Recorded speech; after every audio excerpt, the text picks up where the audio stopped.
कृष्ण अलौकिक हैं, लेकिन श्री कृष्ण को लेकर कई लोगों के मन में कई तरह के सवाल रहते हैं, जैसे कि उनका रंग काला है या फिर नीला, और नीला ही आखिर क्यों, उन्होंने राधा से शादी क्यों नहीं की, वगैरह वगैरह। आज इस वीडियो में हम इन्हीं सवालों का जवाब पाने की कोशिश करेंगे।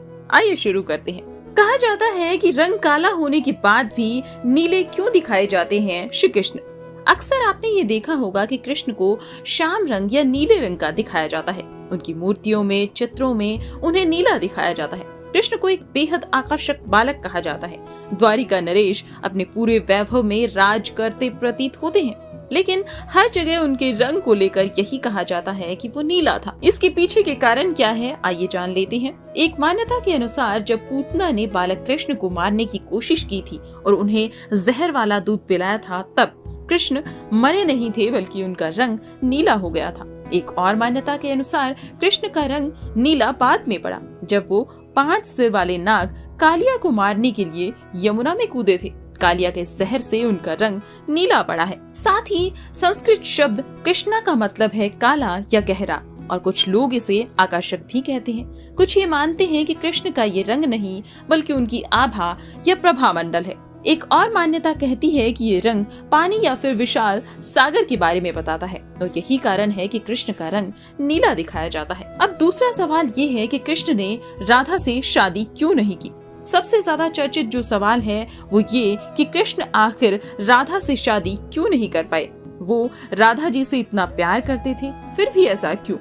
कृष्ण राधा को सिर्फ 10 साल की उम्र तक ही जानते थे। पुराण कहते हैं कि इसके बाद कृष्ण वृंदावन छोड़कर चले गए थे। कृष्ण राधा को बोल कर गए थे कि वे वापस आएंगे, लेकिन कभी वापस नहीं आए, और राधा कभी द्वारका नहीं गई।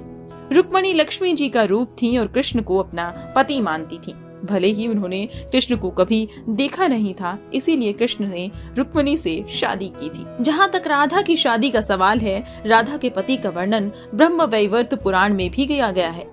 ये वेद व्यास द्वारा रचित 18 पुराणों में से एक है। राधा की शादी के बारे में भी अलग अलग कहानियां प्रचलित हैं।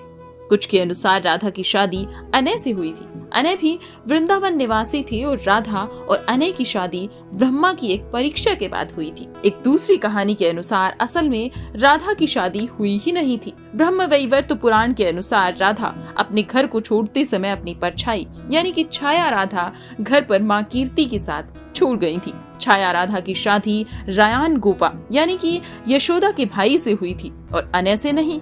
इसीलिए ये भी कहा जाता है कि राधा रिश्ते में श्री कृष्ण की मामी हुई थी। इनकी शादी साकेत गांव में हुई थी, जो कि बरसाने और नंदगांव के बीच स्थित था। यानी कि राधा ने अपना शादीशुदा जीवन अच्छे से व्यतीत किया, भले ही मन में वो कृष्ण से जुड़ी रहीं। आखिर गोपियां इतनी क्यों थी, इसके बारे में भी कई बार सवाल पूछे जाते हैं। कृष्ण को लेकर एक और सवाल जो पूछा जा रहा है कि आखिर इतनी गोपियां क्यों। कृष्ण के पास इतनी गोपियां थीं क्योंकि गोपियां कृष्ण की भक्ति के कारण परमात्मा में लीन होना चाहती थीं। कई लोक कथाओं में इन गोपियों को जीवात्मा भी कहा जाता है, जो परमात्मा से मिलना चाहती थी। रास लीला को भी लोग गलत तरह से लेते हैं और इसे भी एक दैवीय घटनाक्रम ही मानना चाहिए। कृष्ण के बारे में एक और सवाल जो कई बार उठाया जाता है कि आखिर कृष्ण ने अर्जुन से निहत्थे कर्ण को मारने के लिए क्यों कहा। महाभारत के युद्ध में कृष्ण की 2 अहम भूमिकाएं थी। पहली ये कि उन्हें पांडवों को जीत तक पहुंचाना था, और दूसरा ये कि महाभारत का युद्ध जल्दी खत्म करना था। दोनों में से कोई भी पक्ष ठीक से युद्ध नहीं कर रहा था और कहीं न कहीं नियम तोड़े जा रहे थे।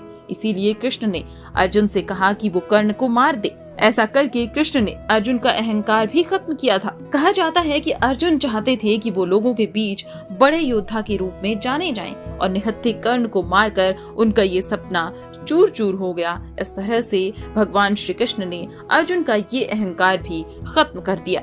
ये कहा जाता है कि कर्ण भी ये कभी नहीं कर सकते थे। कर्ण लोगों के बीच महान कहलाते थे और वो कभी अपनी महान योद्धा बनने की इच्छा त्याग नहीं सकते थे।